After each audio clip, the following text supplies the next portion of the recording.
This is a Flip Music exclusive. Yeah. Tara. Sumama ka sa akin. Alam mo na, dadalhin kita. Gusto mo gusto. Maalaala mo kaya? Pasok. Tol, letter tayo, tol. Letter. Ano ba, tol? We just got a letter. We just got a letter. We just got a letter. Oh,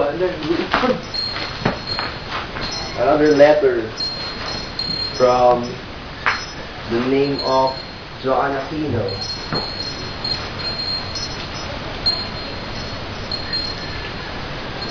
Dear Kuya Rowie, ang liham na ito ay mula sa isang mag-aaral ng economics at nakakaranas ng ilang paghihirap sa pag-aaral ng paksang ito. Ngunit, sa kabutihang palad, nagkaroon ako ng inspirasyon. Yan. Sa mga viewers natin, may inspirasyon tayo lagi sa buhay. Yan ang dadala sa ating patungong tagumpay. At dahil sa inspirasyon na ito, aking na-discover na ang economics at ako ay para talaga sa isa't isa. Maigil para sa'yo na nalaman mo na katadhana mo talaga ang economics. Sana nga ako rin, katadhana ako economics. Nagmamahal, Joan Aquino. Nak?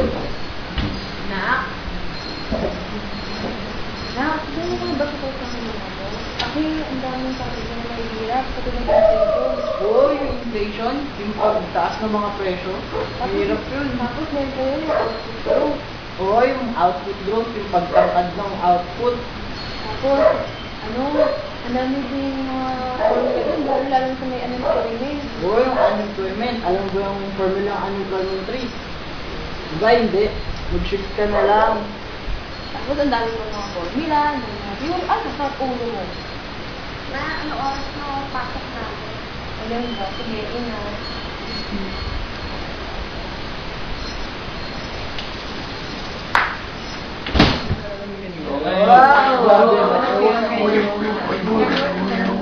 Grabe talaga mga tao ngayon. Okay, class, our lesson for today is the three major concerns when it comes to macroeconomics. Mr. Bernardo, tumayo ka nga.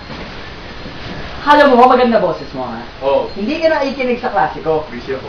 Lumabas ka ng klasiko. Puta, bastos ka. Sino yun? Batadlan, tumayo ka nga.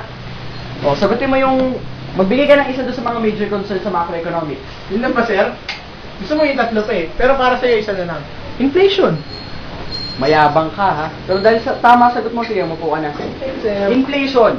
Inflation is the overall increase in the price level.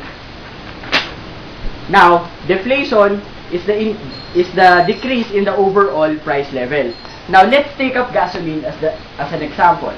If there is an oil price hike, there would be an inflation. If there would be a rollback, then there is deflation.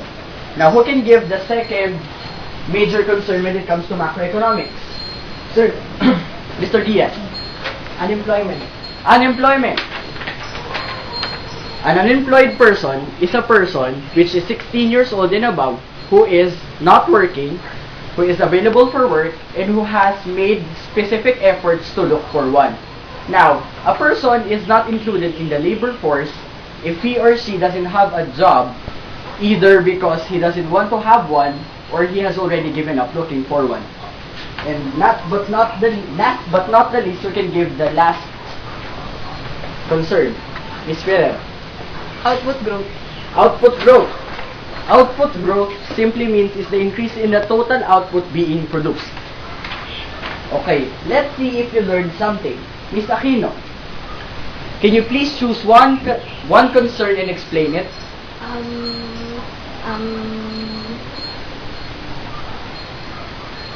Unemployment. Unemployment. Now, what comes into your mind when I say the word unemployment? They are the people who are unemployed. Unemployed, you say. Now, how would you consider a person unemployed? An unemployed person is 15 years old and above who is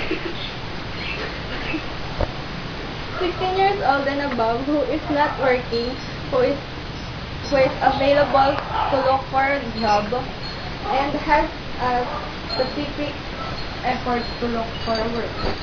Now, when would you consider a person not included in the labor force? When a person who is not looking for work, either because he or she does not want to look for work or has given up looking. Okay, Miss Aquino, job well done. Now, class, that's our lesson for the day. Class dismissed.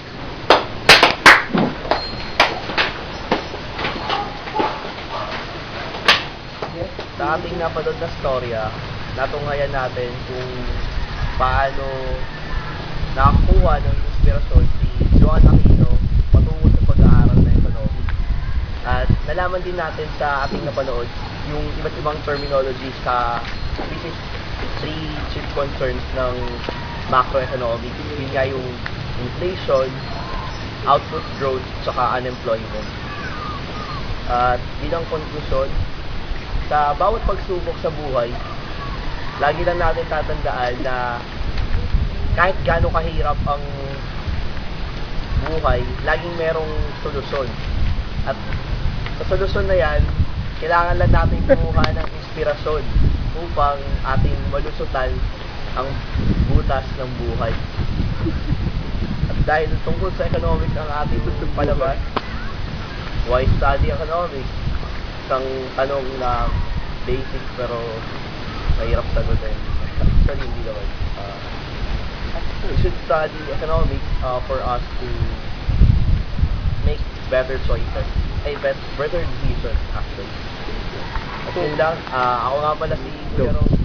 Hi sir! Salamat po sa mga natutunan namin sa inyo. Laki po ng bahay nila, Gab. Hi sir! Love you! Second year na! Hi sir! Thank you po. Ang dami po namin natutunan sa inyo. Sana po magagamit po namin ito sa susunod namin mga lessons na pag sa second year, sa mga major po na. Thank you! Hi, sir! Thank you po sa lahat ng tinuro mo sa Eco 11 sa aming lahat.